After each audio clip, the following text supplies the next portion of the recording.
Hi, my name is Joanna Whitney. I am an intuitive artist, a student of natural law, and an energy practitioner. And I've decided to go back online to discuss facing facing ourselves, violations of natural law that I personally do on a daily basis so that other people can relate to violating natural law. Um, and last week I listed out natural law violations, theft. Basically, theft is the basic violation of natural law, and that is murder, rape, trespass, physical theft of property, coercion, deception, and there's one more, which I can't think of right now, but that's fine. Um, so today I'm going to talk about some things. So murder seems very far out of reach. However, I'm sure we all gossip. I don't know. I try not to gossip, but some people trigger my gossip nerve. I used to be a super duper gossip person in the old days. So you can definitely murder someone using gossip and or slander. You can murder them energetically. But the thing about murdering someone using gossip or slander is what it really is doing. Okay, first of all, gossip is you are stealing the time of the person that you're gossiping to. Because when you're gossiping about someone who isn't there with another person, you're basically shielding yourself. You think. You think you are shielding yourself to talk about the other person. But what you're really doing is stealing time from the other person. You're not really present. I don't know about you guys, but I used to only gossip. And so my friends and I would get together and we would gossip. But when I quit gossiping, we didn't have anything to talk about because they didn't know me and I didn't know them. The truth about um, talking badly about someone behind their back, since we're all connected, is that you're really ripping yourself up. And the back end to gossiping is self-loathing, self-righteous indignation. The back end of um, talking about other people is later you feel terrible about yourself, but there's a delay, so you never know that that's what that the cause of your effect is you. You caused it because you were gossiping. Um, so that's one thing. And then if you criticize people out loud to yourself when you're alone, that's you criticizing yourself, either your future self who hasn't done the thing that you're criticizing them for yet, and you never will because you're too afraid of the criticism that you'll have to endure from yourself, or you're criticizing people for things that you have done in the past or currently do and dislike about yourself. So my solution to this is to pray. Like anytime the desire to criticize other people comes into my mind or I hear myself criticizing other people, I just ask God to remove it. And then I try to do something else. Like I try to recite a mantra like divine love is doing its perfect work in my life now and all is well. And I say that over and over until I reach a state of neutrality.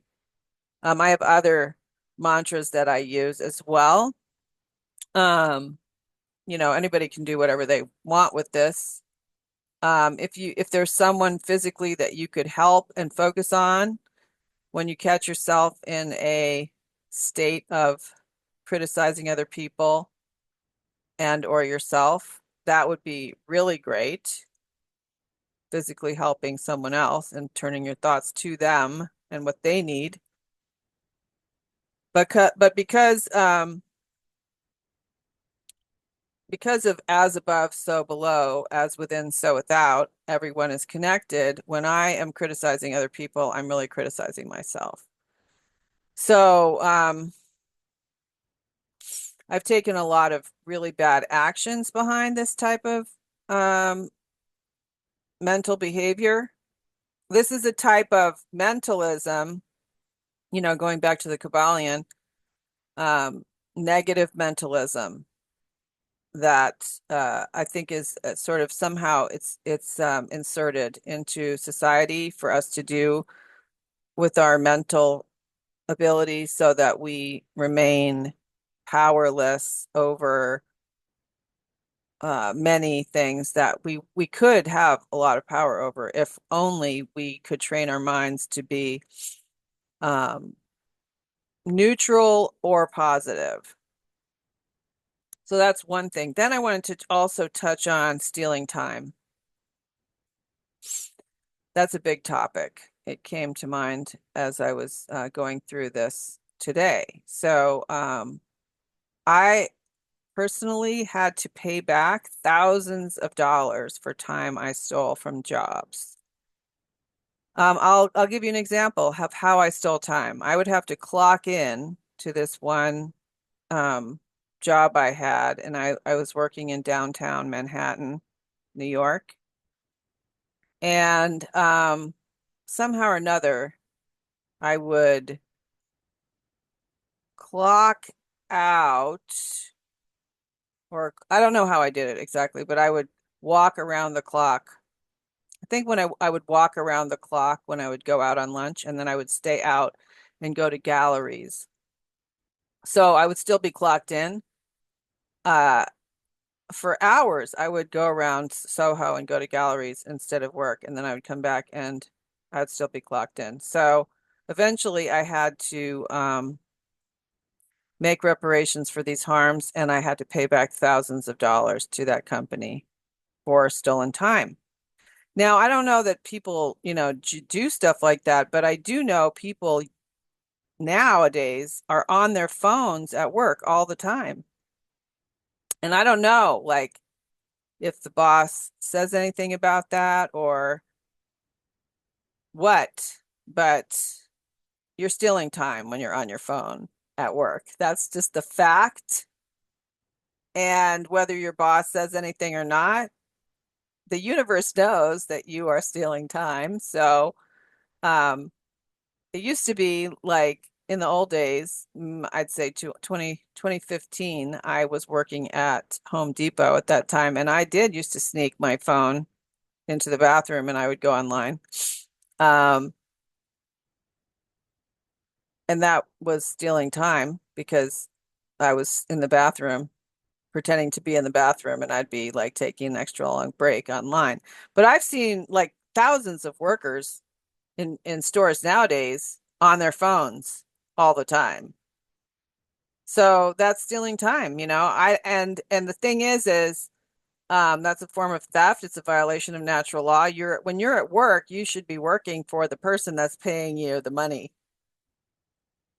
Um, so I would have to pay it back. I mean, fortunately I work for myself now, so I can basically do what I want. But um if I wanted to get into alignment with natural law, I'd have to figure out how much time I spent stealing time from a company, and then I would have to pay it back to the company. I would have to go to my boss and I would have to tell him, I've been stealing time from your company by being on my phone, and this is how many hours I've estimated that I've stolen, and this is how much I'm making. So therefore, I owe your company this much money. And then I would have to pay it back, maybe to their foundation or whatever. So that's one way to take stock of what you're doing when it comes to natural law. Until next time.